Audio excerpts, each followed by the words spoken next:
Welcome to Grow Money Business, the podcast dedicated to helping business owners grow both their wealth and business on their own terms. Here's your host, Grant Bledsoe. Hello, everybody.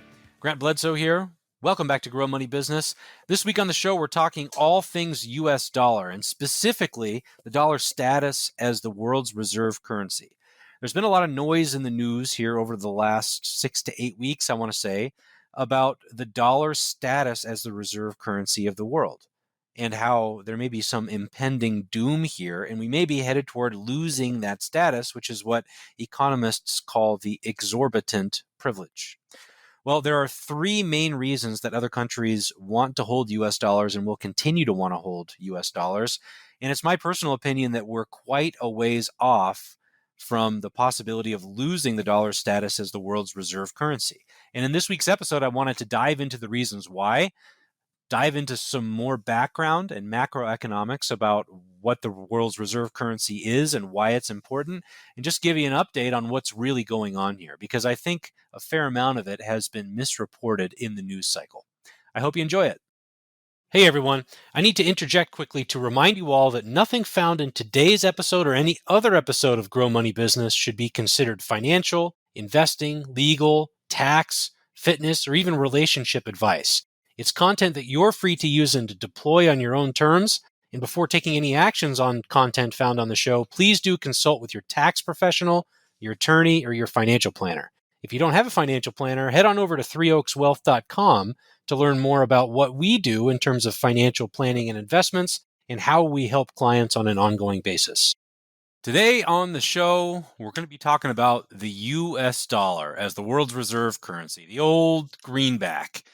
And I wanted to cover the topic on the show this week because there's been some chatter in the news recently about the potential for the U.S. dollar losing its status as the world's reserve currency.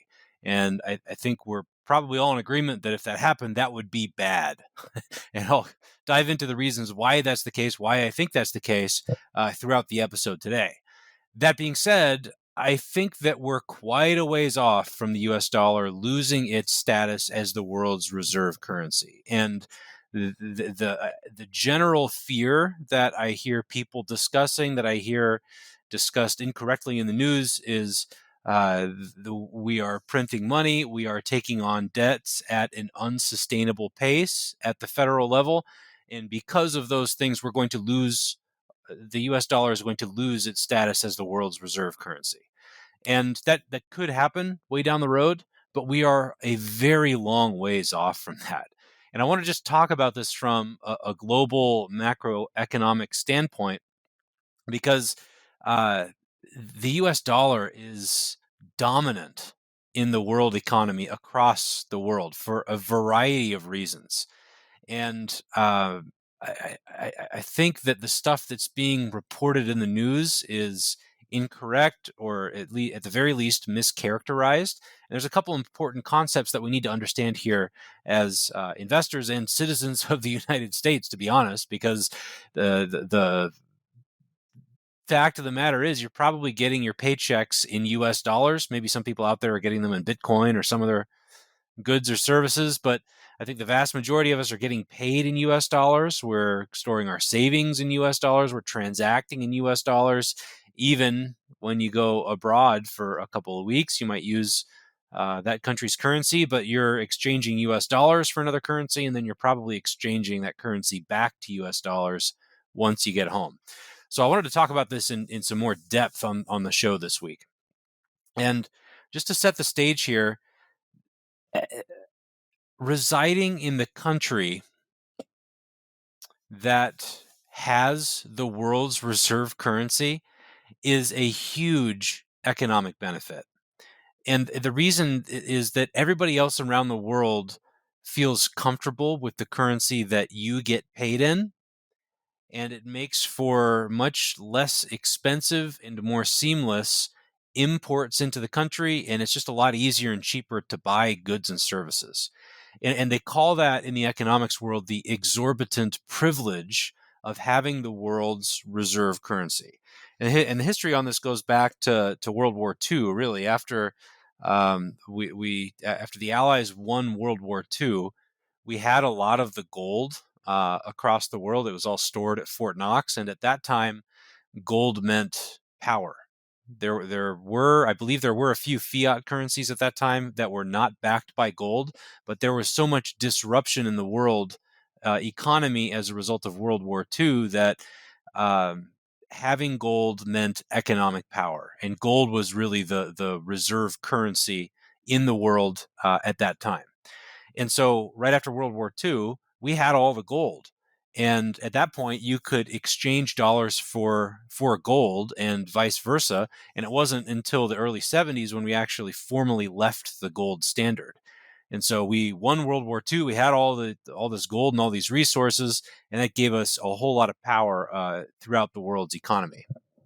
Now, the U.S. dollar, we're 50 years plus removed from when we left the gold standard to where now U.S. dollars are not backed by gold. We do have a lot of gold as a country, but that's not totally related to the value of the U.S. dollar. But the rest of the world deals in U.S. dollars all the time. And there are a couple reasons for this. Number one, the U.S. is still the biggest, the strongest, the most diverse, the most resilient economy in the world by a long shot. And yeah, we're losing a little bit of ground to China. China is increasing at a pace that's more rapid than how quickly our economy is growing, but we are still substantially ahead where they are. And that means that, yeah, we have some benefits here locally within the country. It's good. Our economy being strong here in the U.S. is good for us as job market participants. It's good for us as business owners and entrepreneurs. There's a lot of good things that come from that here locally. But what it also means is we have the biggest and strongest and most resilient economy in the world. Everybody else in the world wants to sell their stuff to us. And so that means that they are forced to transact in US dollars because they want a piece of this big, huge potential market that's the US economy. Now, I've got a couple stats I want to throw out here to set the stage for us.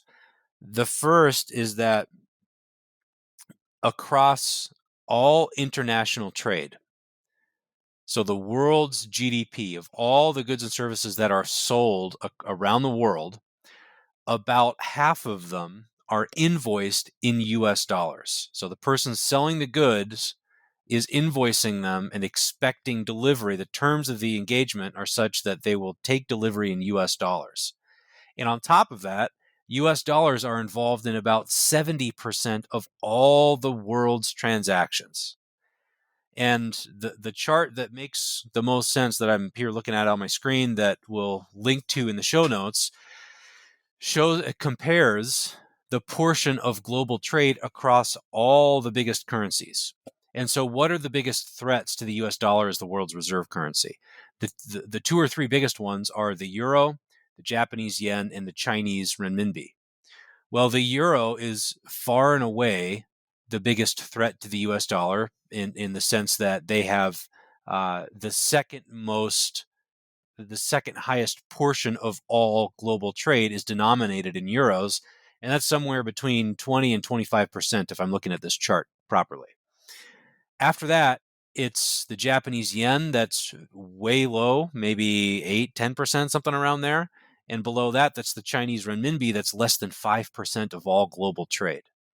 And so because the rest of the world wants to deal in US dollars because they want access to our economy here locally, they want to transact in US dollars. And we have a very long runway and are not at risk of, we have a very long runway until that changes. If you think of the biggest threat or the most competition we have right now, which is the euro, the economic prospects of the Eurozone are not quite as strong as they are here in the US. And everything I'm reading says that it's far more likely that the euro breaks and that the countries that are in the Eurozone diverge and go back to adopting their own country's currencies as opposed to banding together to deal in the euro. That's more likely than it is that the euro grows into to the point where it overtakes the U.S. dollar in on the global scale. So right now, about 70% of all transactions involve U.S. dollars. About half of all trade around the world is invoiced in U.S. dollars. About half of all global debts are denominated in U.S. dollars. And about 90% of all foreign currency transactions involve US dollars, either dollars for another currency or another currency for dollars. That's a staggering portion of global trade. And just the fact that 70% of all transactions involve dollars, and the next biggest one is in the low 20s, and that's the euro, tells me that we just have a heck of a long way to go. So back to our history here. The dollar is the world's reserve currency because we won World War II. We had all the gold. And the US dollar was at the time exchangeable for gold. So people felt comfortable with it. And then the world began to use US dollars more and more, and they became comfortable with it. And infrastructure around the world built, and our financial economy grew, and these layers and layers of institutions that commonly use the US dollar were built and developed.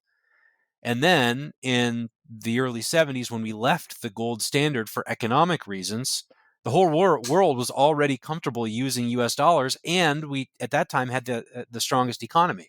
So there was no reason for the rest of the world to use any currency other than US dollars for its own transactions, because they want to access the US marketplace. So by the time we left the gold standard, there was already widespread adoption, and other investors and other countries around the world saw the US dollar as a store of value. And I mentioned the stat that half of all international debt securities are denominated in US dollars. I don't know what that was like 50 years ago, but it was still a very big portion of all debt securities around the world. I know that for a fact. So this isn't anything that's new. We have a huge benefit of having the world's reserve currency, and it's not going to change anytime soon because of just based on the way that these things are set up. Now, the other component that we haven't touched on yet is the central banks of other countries. And so we have the US dollar. We have people that want to own US dollars because they want access to the US marketplace. But on top of that, central banks around the world want to borrow money to finance their operations, and they want to promote stability of their own currencies. And so a lot of countries will choose to peg their own currency to the US dollar, which means that we don't want to take the risk of hyperinflation, which we saw in Germany after World War I. We're seeing in Venezuela right now. Argentina is another country that's having rapid inflation in their own currency. And that's bad for them economically. When the value of your currency is going down so quickly, it inhibits your ability to import goods and services because the currency that you deal with is worth less and less. If you're Venezuela and you need to import goods and services from Brazil, Brazil is not going to be inclined to sell them to you because the value of what you're paying with is not worth very much to them. So it's across history, countries want to promote stability in their own currency. That's good for their citizens. It's good for the government. It's just good for business because you can import more goods and services. But a better way to do that than just having your own currency hanging out there in the wind is to peg it to a more stable currency like the US dollar. And the countries that have done this in the past are escaping me at the moment, but there are a whole bunch of them over time who've done this. And in a currency peg, the central bank holds a whole lot of US dollars in its basically in its vault on hand, on the country's balance sheet. And they get those dollars from global trade. Maybe they have a valuable resource or an export that they sell out into the marketplace for US dollars. And they also hold a lot of their own currency.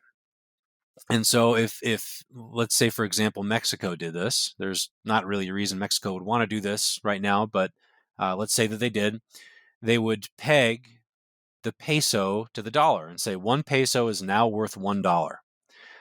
And if the value on the open market of the peso began to fall because other countries were not as comfortable accepting it as payment because they had inflationary pressures or other issues, maybe they started printing a whole lot of pesos and other countries didn't like that, and so the value kept falling and spiraling out of control, then what Mexico could do is take the US dollars that they have in the vault, go out into the open market, and purchase a whole bunch of pesos and prop up the price.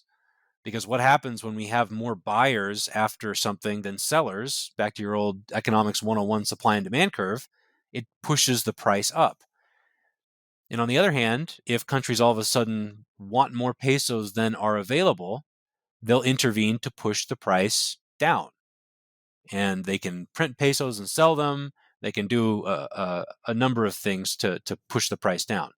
And so what countries will often do is peg their own currency to the US dollar for stability's sake. And they'll communicate this out into the world. And that will give other countries confidence that if they accept payment in pesos, it's going to be worth the same amount on day one that it is on day 30. So this is going on all the time.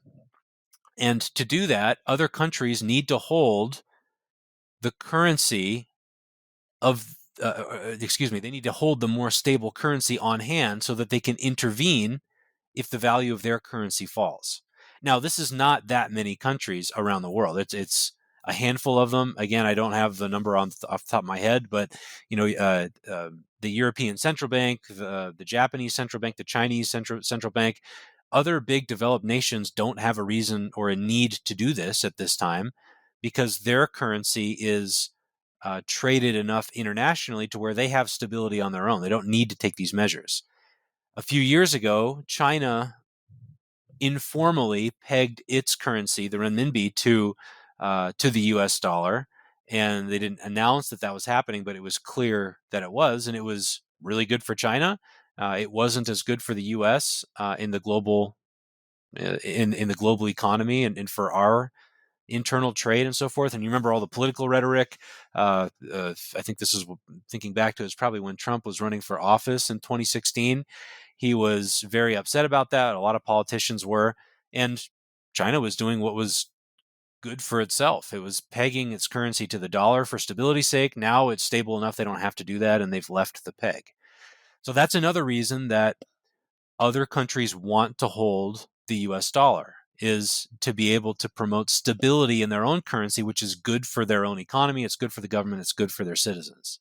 Now, on top of that, so you have international businesses want to access the U.S. market. That's a reason they want to hold dollars. You have central banks want to hold U.S. dollars to promote stability in their currencies. The third big reason is that countries and their governments often want to borrow money in order to finance their operations and stuff. And the best way for them to do that is often to borrow money in US dollars. And back to the example of, let's use Venezuela. Venezuela is going through a lot of inflation in its currency right now. And if Venezuela came to you or me and said, hey, I'd like to borrow $100 million so we can go build some more oil platforms and maybe refurbish the palace and maybe do up a couple of the roads around town. And if they wanted to borrow US dollars and pay me back, or if they wanted to borrow, Venezuelan currency, you and I should say no. Because if we give them $100 million worth of Venezuelan currency, if the value of that currency is going down because of inflation, when we get that currency back at the termination of the loan, it's going to be worth a lot less then, right? And so investors and lenders, when a government goes out into the bond markets and it goes out into the world and wants to borrow money to finance its stuff, then its investors want US dollars. It's more stable, right? And on top of that, depending on the likelihood that that government will be able to pay them back, they're going to assess an interest rate commensurate with that risk in the market as well. So those are the three main reasons that other countries want to hold and use US dollars. And I mentioned the stat here that half of all international loans and global debt securities are denominated in US dollars. That's the exact reason, is holders of those bonds and investors, they want stability over the value of what they're going to get back. And so it doesn't make nearly as much sense for them to do anything else. Now, there's an equilibrium point here, as there is with all things economics. Maybe Venezuela came to you and me and said, we want to borrow $100 million worth of Venezuelan currency from you, but we'll pay you 150% per year or something like that on the bonds. Well, maybe that's worth consideration for someone who's willing to take a whole lot of risk. But in general, people want to lend US dollars because they have more confidence in the value of what they get back. And from a government standpoint, you might think, well, debt's bad. Why would governments want to do this? Debt is actually a good thing at the governmental level. If you can borrow money and use it to finance operations that are going to lead to more economic production, that is a good thing to do. And so if you're a corrupt country out there and you want to borrow money so that you can go buy 24 brand new Bentleys and refurbish the palace and do all the a couple other things that might be really expensive and benefit yourself and the family, well, that's not going to be productive for the local economy, and you're worse off by the citizens of that country are going to be worse off by doing that. But if they can borrow money and rebuild infrastructure, maybe they redo the electrical grid, they rebuild roads, they install Wi-Fi, publicly throughout the country, something like that. Well, if those projects are going to lead to more economic production, it's better off that they do that. If they can grow the economy by more than the rate of interest that they're paying on those loans, then that's beneficial to everybody in that country, and they should undergo that project and that loan. So these are a couple things that are always in play when we think of currency and the reserve currency and the checks and balances of it all. You have central banks that want to promote stability in their own currency. That's good for them. They want to borrow to finance their operations in a way that they think is going to be good for them as well. That's largely denominated in US dollars. And then you have countries want to access the US market, which is also requires US dollars.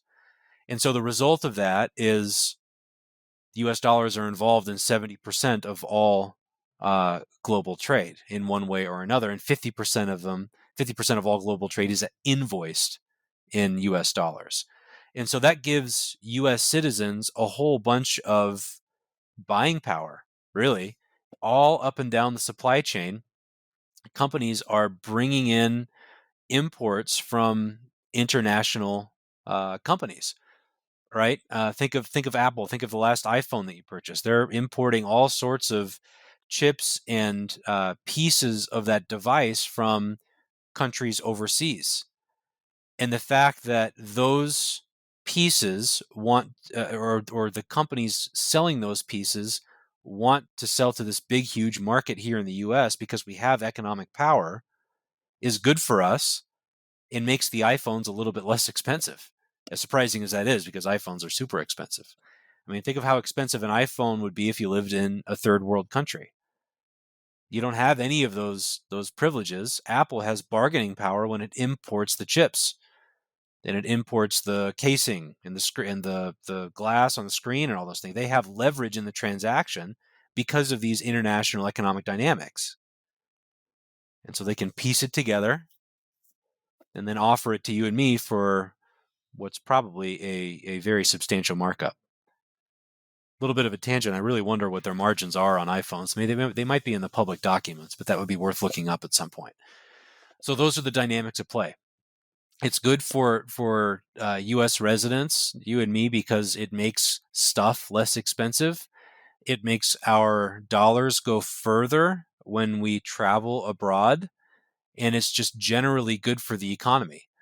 And because Apple and other importers have buying power in this whole proposition, they can grow faster. Not only are they able to offer iPhones and other products to us at a little bit lower of a price because they have leverage in that transaction, they're going to have more business success. And when Apple does better, they hire more employees, which is good for the economy. They put more people to work. They put more money into their 401ks and retirement. That's good for good for the economy because those employees have more money to go to the grocery store, and they can pay a little bit more for the house in your neighborhood, which drives up the comps of your house. And all this stuff that kind of snowballs and is interrelated across the economy is just generally good when people want to use your currency. So way down the road, right? If we were to lose the status of reserve currency, that would not be good in general. And we would not have these exorbitant privileges. We'd have less leverage in international trade. Stuff would be more expensive. U.S. citizens across the country would all be worse off economically. But currently, there is no threat to that happening anytime soon.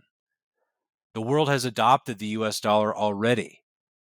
In order for that to be displaced, it's going to have to take a lot more than our country taking on debt and borrowing at the rate that it currently is. And that's not to say that I'm personally okay with the amount of debt we're taking on as a federal government. I think that's a huge issue. But we're a ways off from that threatening our status as the world's reserve currency because of the number of because of the adoption and the usage across the board, and the levels of the amounts of U.S. dollars that are held by other countries' central banks. Now, the level that's held in other countries' central banks has gone down by about 10%, I think, over the last 20 years or something like that. But again, it's just so far off into the future. It's not a concern right now. Now, if we keep borrowing at the rate that we are, and we're not able to offset that with economic growth, that can lead to trouble down the road. It makes the borrowing costs get higher and higher and higher. We have to continue to print more money and inject it into the financial system to be able to pay off those debts. That's an issue. And it means that we devalue the US dollar that much faster.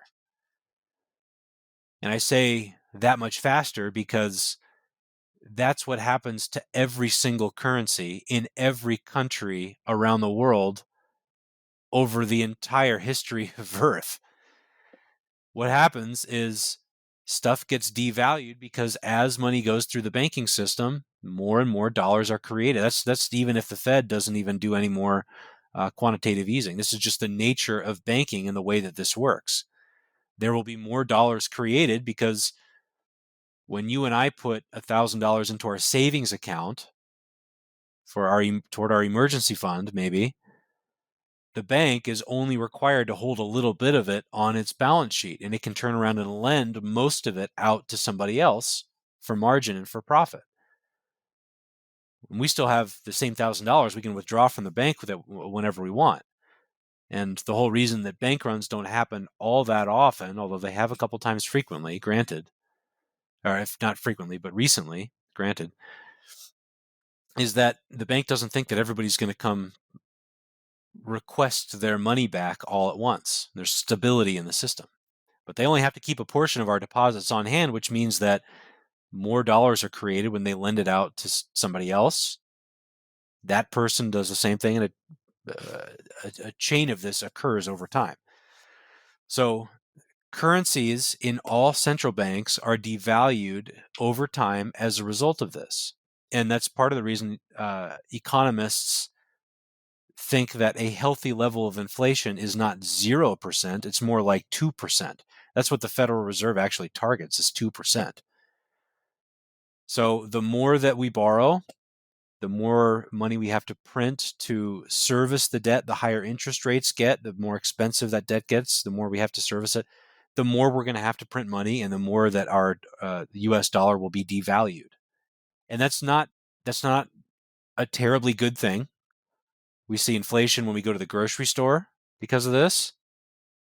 When we go really buy anything, last time you were on Amazon, stuff may have looked a little bit more expensive because of inflation, but it's a far, far way from threatening the dollar status as the world's reserve currency. Okay, that's it for today. I hope this was helpful. I rambled just maybe once or twice. I hope that wasn't too disruptive.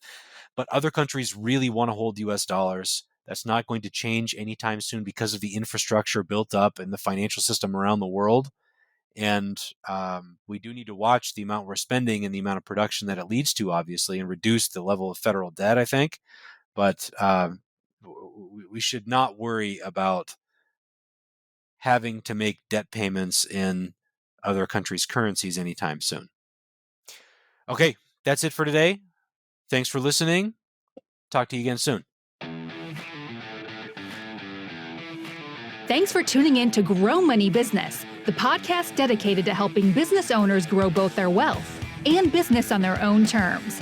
Be sure to subscribe to the podcast on iTunes, Google Play, or wherever you digest podcasts to ensure you don't miss out on future episodes and announcements. And feel free to submit questions to growmoneybusiness.com.